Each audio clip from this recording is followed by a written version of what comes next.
Hello everyone, welcome back my channel. In recent discussions about Iraq's economy, there's been a lot of talk about the possibility of redenominating the Iraqi dinar. But what exactly does that mean, and what are the potential risks and consequences for Iraq if it goes down this path? Let's break it down.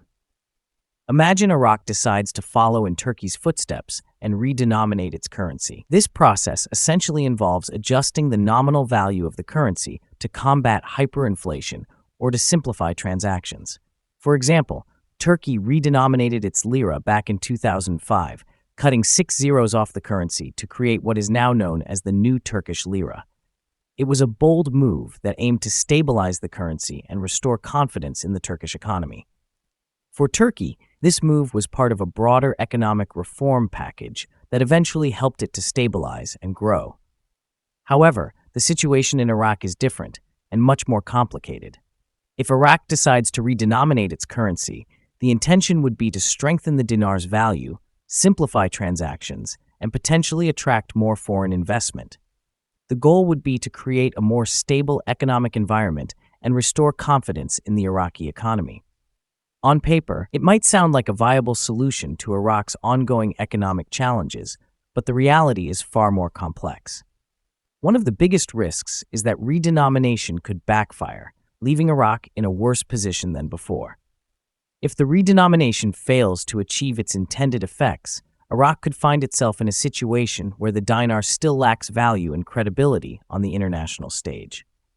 In such a scenario, Iraq would become even more dependent on the US dollar, as its citizens and businesses might lose faith in the dinar altogether.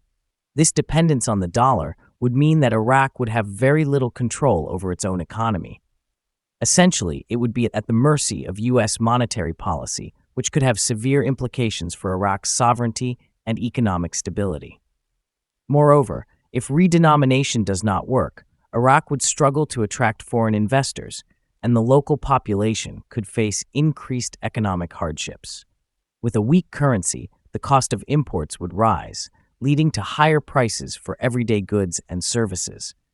Inflation could spiral out of control, making it even more difficult for ordinary Iraqis to make ends meet. The government would also face challenges in managing its debt, as it would need to pay back loans in a currency that is worth less than when the debt was incurred.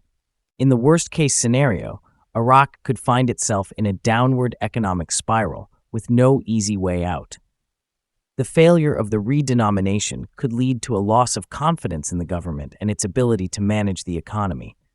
This could trigger social unrest, as people become increasingly frustrated with the rising cost of living and the lack of economic opportunities. The situation could become so dire that Iraq would be forced to seek international assistance, further eroding its sovereignty.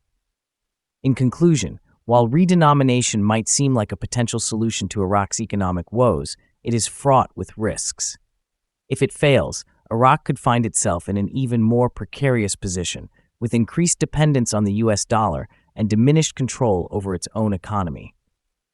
The stakes are incredibly high, and the consequences of failure could be catastrophic for Iraq and its people.